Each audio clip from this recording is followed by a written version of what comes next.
잡고 길 잃지 않게 하소서.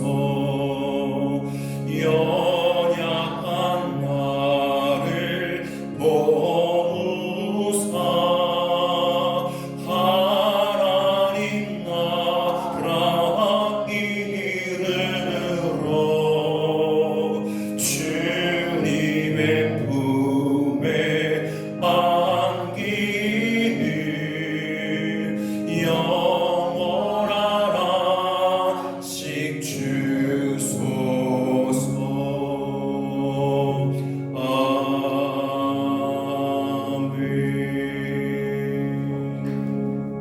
하나님의 말씀 창세기 27장 30절부터 46절까지 말씀입니다. 창세기 27장 30절로 마지막 46절까지 한 절씩 교독합니다. 제가 30절 말씀 봉독하겠습니다. 이삭이 야곱에게 축복하기를 마침에 야곱이 그의 아버지 이삭 앞에서 나가자 곧 그의 형 에서가 사냥하여 돌아온지라. 그가 별미를 만들어 아버지에게로 가지고 가서 이르되 아버지여 일어나서 아들이 사냥한 고기를 잡수시고 마음껏 내게 축복하소서. 그의 아버지 이삭이 그에게 이르되 너는 누구냐? 그가 대답하되 나는 아버지의 아들 곧 아버지의 맏아들 에서로소이다. 이삭이 심히 크게 떨며 이르되 그러면 사랑한 고기를 내게 가져온 자가 누구냐? 내가 오기 전에 내가 다 먹고 그를 위하여 축복하였은즉 그가 반드시 복을 받을 것이니라. 에서가 그의 아버지의 말을 듣고 소리질러 슬피 울며 아버지에게 이르되 내 아버지여 내게 축복하소서 내게도 그리하소서. 이삭이 이르되 너 아우가 와서 속여 너 복을 빼앗았도다. 에서가 이르되 그의 이름을 야곱이라 함이 합당하지 아니하니까 그가 나를 속임이 이것이 두 번째니이다. 전에는 나의 장자의 명분을 빼앗고 이제는 내 복을 빼앗았나이다. 또 이르되 아버지께서 나를 위하여 빌 복을 남기지 아니하셨나이까. 이삭이 에서에게 대답하여 이르되 내가 그를 너희 주로 세우고 그의 모든 형제를 내가 그에게 종으로 주었으며 곡식과 포도주를 그에게 주었으니 내 아들아 내가 내게 무엇을 할 수 있으랴.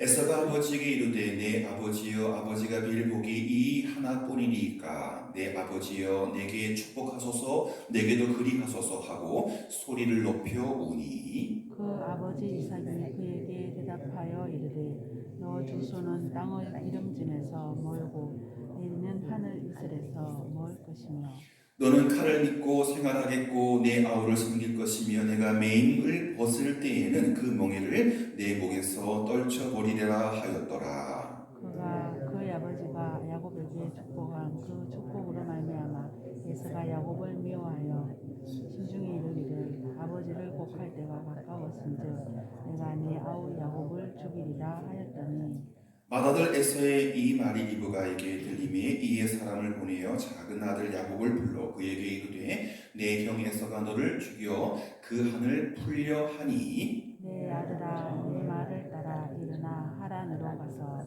내 오라버니 라반에게로 피신하여 내 형의 노가 풀리기까지 몇 날 동안 그와 함께 거주하라. 내 형의 분노가 풀려 너가 자기에게 행한 것을 잊어버리거든 내가 곧 사람을 보내어 너를 거기서 불러오리라. 하루에 너희 둘을 이르랴. 가셨겠습니다. 리브가가 이삭에게 이르되 내가 햇사람의 딸들로 말미암아 내 삶이 싫어졌거늘 야곱이 만일 이 땅의 딸들 곧 그들과 같은 햇사람의 딸들 중에서 아내를 맞이하면 내 삶이 내게 무슨 재미가 있으리까.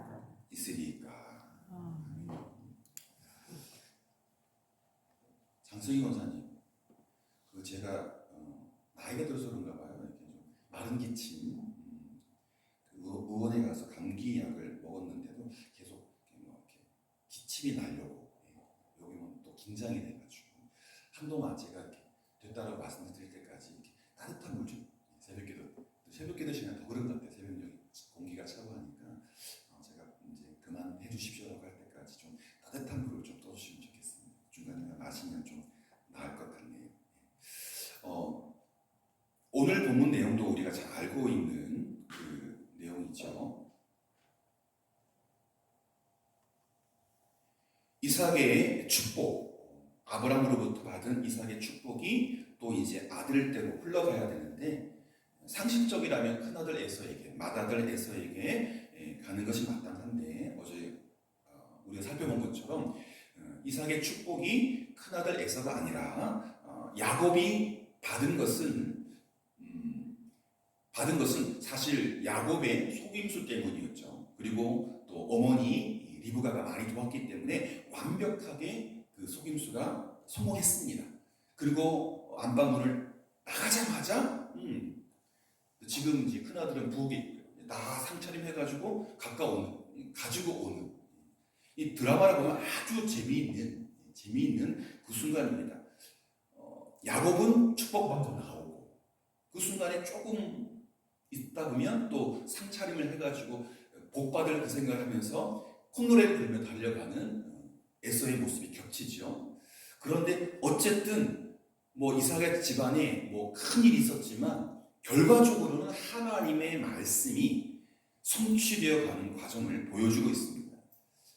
하나님의 선택에 따라 야곱이 언약의 계승자가 되었는데, 그렇다면 에서는 왜 축복에서 제외되었는지 그가 보여준 모습을 통해서 짐작해 볼 수 있습니다. 사냥을 갔다가 돌아와서 음식을 만들어서 이제 아버지에게 상을 차려서 달려옵니다.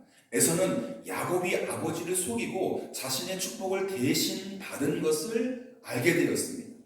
아버지 축복해 주십시오. 이거 드시고 너 누구냐? 나 축복 다 했는데 축복 남아있는 게 한마디도 없는데 싹 축복을 했어요. 이제 뭐 장자의 축복 할 게 없어요. 맞춤표 딱 찍었기 때문에 더 할 게 없어요.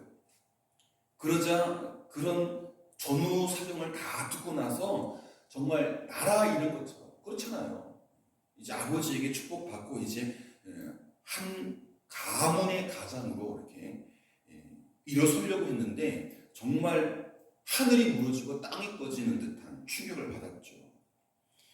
아버지에게 그래도 남아있는 정말 부스러기 같은 축복이라도 뭐라도 뭐 이렇게 쥐어짜내서 축복해 달라고 울면서 호소했지만, 이삭은 이미 야곱에게 축복을 다 했기 때문에 에서 너에게 미안하다. 큰아들이지만 내가 축복할 게 없다. 야곱에게 속아서 축복했다고 할지라도 축복을 되돌릴 수 없기 때문에 이삭 가정의 큰 아들로서의 그 축복은 야곱이 다 받아간 것입니다. 남은 게 없어요. 둘째 아들, 셋째 아들, 넷째 아들, 12아들이 있어도 장자의 축복, 장자의 명분은 그 아들에게, 복받은 아들에게 다 간 것입니다. 어떤 이유에서든지 이미 축복한 것을 돌이킬 수 없는 것은 그 기도가, 그 축복이 예언적인 의미가 있기 때문입니다. 하나님 앞에서 맹세하며 약속한 것을 취소할 수 없는 것처럼 축복 기도 역시 돌이킬 수가 없는 것입니다. 하나님의 이름으로 복을 선언한 것이기 때문에 이 사람에게 큰아들의 축복, 이 사람에게 또 큰아들의 축복. 이스라엘에는 둘째 아들, 셋째 아들에게는 복이 없고 축복이 없거든요. 그러니까 한쪽에 주면 그걸로 끝나는 겁니다. 예언적인 의미가 있는 축복 기도이기 때문에 이러한 사실을 알고 있었던 이삭은 눈도 멀고 또 이제 그가 죽음 앞에 있음을 알았지만 그 하나님의 복도를 알았기 때문에 야곱에게 이미 축복 다 했기 때문에 에서에게 너에게는 축복할 것이 없다. 거듭 거절합니다. 줄 게 없으니까 사실. 이삭은 마지못해서 에서의 앞날에 대해서 예언을 합니다. 중간에 있죠. 에서의 축복이 아니라 에서의 앞날에 대해서 장자의 축복을 동생에게 빼앗긴 에서가 앞으로 어떻게 될 것인가 예언하지만, 여러분 내용을 잘 보시면 축복과는 사뭇 거리가 먼 오히려 저주에 가까운 예언. 저주는 아니고 앞날에 대한 예언인데 축복이 아니에요. 분위기는 뭐 거의 조주에 가까운 예언. 칼 가지고 살 거고 동생한테 지배를 받을 것이다. 이삭과 리브가 그리고 에서와 야곱에게는 축복의 기도가 그들의 앞날을 결정한다는 믿음이 있었습니다. 이 축복의 기도, 아버지의 축복의 기도가 그들의 앞날을 결정한다. 그게 신념이에요. 그렇기 때문에 누가 누군가를 속이기도 하고 빼앗긴 사람은 축복을 빼앗긴 사람은 애통해하기도 하고 정말 한바탕 폭풍우가 이삭 집안에 몰아닥친 것입니다. 그들에게는 하나님이 자신의 길을 자신들의 인생길을 결정하고 아버지의 축복 기도가 자녀들의 앞날에 성취됨을 의심하지 않았던 것입니다. 여러분 나중에 창세기 49장에 가보면 이후에 이 이삭의 축복을 받은 야곱이 죽기 전에 또다시 아들들에게 야곱의 아들은 몇 명이죠? 12명이죠. 그 이삭이 에서에게 했던 것처럼 앞날에 어떻게 될 것인지 예언하는 기도를 하는데요.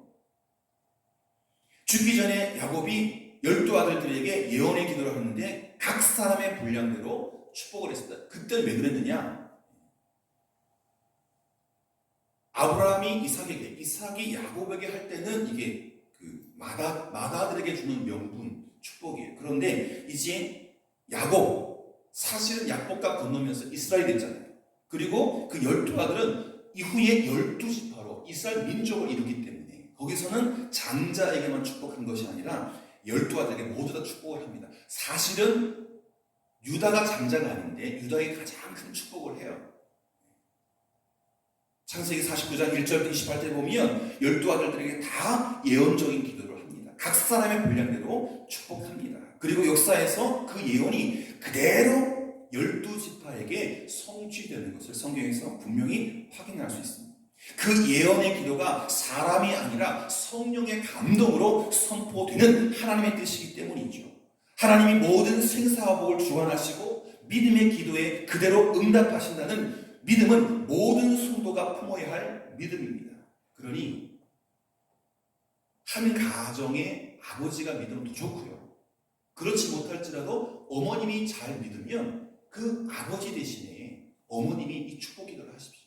아브라함이 이삭을 축복하고 이삭이 야곱을 축복한 것처럼 그 가정에 아버지가 믿음이 좋으면 그 본을 그대로 이어왔되 아버님이 안 믿으신다면 어머니가 그 일을 하면 됩니다. 야곱이 아버지를 속여서 에서의 축복을 가로챈 일로 인해서 에서가 극도로 분노하죠. 돌이킬 수 없는 일이고 아버지 앞에 뭐 첫날 만날 물어봐도 아무것도 돌아올 건 없고 그래서 야곱을 죽여야겠다. 죽여서라도 빼앗아야겠다. 빼앗을 수 없죠. 죽여버려서 복수하고 마는 거죠. 이 엄청난 계획을 또 리브가가 어머니가 알아챘습니다. 그래서 야곱을 급히 불러서 보따리 싸가지고 에서의 손에서 구하려고 자신의 오라비 라반의 집으로 가라. 갔다가 형이 분노가 가라앉히면 몇 날 있다가 와라. 몇 날이 수십 년이 되죠. 그리고 야곱이 돌아왔을 때 어머니는 그 자리에 계시지 않습니다. 잘못하면 창세기 앞부분에 있었던 그 에덴 동산 후에 가인이 하나님이 자신의 예배를 받지 않으면 제사를 받지 않으면 충격받아가지고 돌로 동생을 쳐 죽이지 않습니까? 이런 일들이 벌어질까봐 두 아들 다 잃어버릴까. 누구는 죽어서 누구는 또 사랑하는 아들을 쳐 죽였으니까 그 큰아들이 그 리브가의 마음에 이제 지워지는 거죠. 한 아들은 죽어서 없어지고 또 한 아들은 그런 관계와 또 복수극 때문에 마음에서 지워야 하기 때문에 두 아들이 다 동시에 죽는 일이 벌어질 것 같아서 할 수 없이 야곱을 이민 보냅니다. 이민. 야곱은 부모 집을 떠나서 외삼촌 라반의 집을 향해서 먼 길을 떠나가야 하죠. 그는 외삼촌 라반의 집에서 고생스러운 세월을 보냅니다만은 한 아리따운 아가씨 때문에 그 고생스러운 시간도 멜로드라마의 한 장면이죠. 그래도 낯선 땅에서 엄마 없이 고생하면서 기나긴 세월을 보냅니다. 그가 아버지와 형을 속인 것처럼 그 또한 외삼촌에게 여러 번 속임을 당하고요. 나중에는 사랑하는 요셉이 그죠? 나중에 그 아들을 낳는데 요셉 짐승에게 잡아먹혔다. 형들의 미움받은 그 요셉이 고통에 던져졌다가 또 이방으로 노예 상인들이 지나갈 때 팔아버리면서 다른 아들들이 거짓말하잖아요. 짐승에게 잡아먹혔다라고 찢어진 옷과 피 묻은 옷을 보여주면서 그 순간 야곱은 가장 사랑했던 아들을 잃었던 거예요. 나중에 애굽에서 되찾기까지 그 상처라는 마음은 말할 수가 없는 것이죠. 자신의 아들들에게도 거짓말을 당했어요. 오랜 세월 쓰라린 고통을 안고 이렇게 저렇게 살아가는 야곱, 그 크나큰 축복을 속여 빼앗았기 때문에 야곱도 편치 않은 삶을 살았습니다. 야곱은 애굽으로 내려가서 바로를 만났을 때에 조상의 나그네 길에 연조가 미치지 못하지만 자신이 살아온 수십 년의 세월을 5글자 험악한 세월을 보냈다. 축복받았지만 속여서 거짓말해서 사기쳐서 빼앗은 것인 까닭에 험악한 세월을 보냈다고 바로 왕 앞에서 고백을 합니다. 야곱은 자신의 의도와는 다르게 4명의 아내를 두었죠. 그리고 그 4명의 아내를 통해서 이스라엘 12지파의 손조인 12아들들을 낳았습니다. 야곱이 이삭에게 축복을 받은 후로부터 그의 인생은 우여곡절이 많았지만 하나님이 그의 삶을 통해서 아브라함과 이삭에게 언약하신 것을 다 이루어 가셨던 것입니다. 아브라함처럼 이삭처럼 쉽게가 아니라 우여곡절 끝에 그 축복을 이뤄갔던 것이죠. 이것을 통해서 우리 성도는 깨달아지는 게 있어야 됩니다. 인생길에 많은 환난이 있을지라도 하나님의 약속이 반드시 성취됨을 믿고 하나님의 역사의 도구로서 나 자신을 드려야 하는 것이죠. 하나님의 약속은 어떠한 상황 속에서도 반드시 이루어지는 줄 믿으시기를 바랍니다. 마태복음 5장 18절에 보면 예수님께서 말씀하시되 성경의 점 하나도 획 하나도 빠짐없이 반드시 성취될 것이다. 믿습니까? 우리를 향한 그 축복도 반드시 성취될 것입니다. 그러나 정상적인 방법, 믿음의 방법으로 우리가 살아가면 정말 처음부터 끝까지 행복, 기쁨, 축복일 터이지만 야곱처럼 급하게 서둘러서 거짓말하고 사기쳐서 축복을 빼앗으면 우여곡절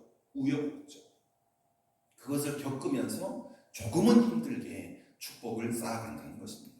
성도는 세상의 어떤 것으로도 그리스도 안에서 받은 구원의 복을 깨뜨릴 수 없음을 확실히 믿고 환난 중에도 끝까지 믿음을 지켜 야곱처럼 승리해야 할 줄 믿습니다. 그래서 오늘 우리가 그 야곱의 모습 그리고 속였다라고 하지만 그렇죠? 에서는 자신 동생이 나를 속였다고 하지만 아무리 허기게 줘도 아무리 배고파고 위기가 있어도 하나님의 축복을 죽 한 그릇에 바꾸는 건 아니거든요. 물론 거슬러 올라가면 하나님의 그 예정하심이 있지만 에서도 그렇게 아무리 배고파 죽겠다고 해도 모락모락 기름 나는 팥죽 한 그릇에 농담 반 진담반으로 팔았지만 그게 속인 게 아니라 자신이 그만큼 소홀했던 것입니다. 하나님의 축복에 대해서. 우리는 환난 중에도 우리를 향하신 하나님의 약속과 축복을 붙잡고 끝까지 달려가 그 축복을 100%, 200%, 500% 만끽하신 우리 모두가 되기를 축복합니다. 기도하겠습니다. 좋으신 하나님 아버지, 욕심과 욕망의 굴레에서 벗어나지 못하고 있는 저희들을 용서하여 주옵소서. 하나님의 방법을 떠나서 인간적인 방법에 집착하는 저희의 마음을 새롭게 하여 주시고 매일매일 읽어가는 창세기 말씀을 통하여 거기 하나님의 사람들의 아름다운 모습을 통하여 우리가 교훈받게 하여 주옵소서. 사람들에게 들키지 않는 죄라도 가볍게 여기지 않게 하시고 삶의 작은 부분까지 주님의 정의를 확장하는 인생 되게 하여 주옵소서. 예수님의 이름으로 기도드립니다. 아멘. 하늘에 계신 우리 아버지 이름을 거룩하게 하시며 아버지의 나라가 오게 하시며 아버지의 뜻이 하늘에서와 같이 땅에서도 이루어지게 하소서. 오늘 우리에게 일용할 양식을 주시고 우리가 우리에게 잘못한 사람을 용서해 준 것 같이 우리 죄를 용서해 주시고 우리를 시험에 빠지지 않게 하시고 악에서 구하소서. 나라와 권능과 영광이 영원히 아버지의 것입니다. 아멘. 오늘 마음을 같이하여 받은 말씀을 마음에 새기시면서 기도해 주시고 또 주일 새벽에 함께 굳게 붙잡고 뜨겁게 기도할 중보적 기도 제목 말씀드리겠습니다. 주일 예배를 위해서 먼 곳에서 혹은 가까운 곳에서 교회로 향하는 성도들에게 준비된 마음을 허락하시고 예배 가운데 임재하시는 하나님의 영광에 압도되어서 오직 하나님께만 집중하는 은혜를 주옵소서. 우리 발산교회에 또 동시찰 포항남로에 또 통합측 모든 교회 한국 모든 교회 이런 은혜가 임할 수 있도록 기도해 주시고 오늘 아시는 것처럼 제가 발산에 와서 두 번째로 성찬 예식을 진행합니다. 하나님의 임재하심이 주님의 살과 주님의 피를 먹고 마실 때 우리가 조금씩 주님을 닮아갈 수 있도록 기도해 주시고 제가 오후 2시에 포항 동일교회 찬양대 헌신예배 말씀 증거자로 부름받았습니다. 이럴 때마다 사실 긴장이 되거든요. 어제도 잠 못 자고 아직 부족해서요. 기도 많이 해주시면 또 은혜롭게 말씀의 일꾼으로서의 사명을 잘 감당하고 오겠습니다.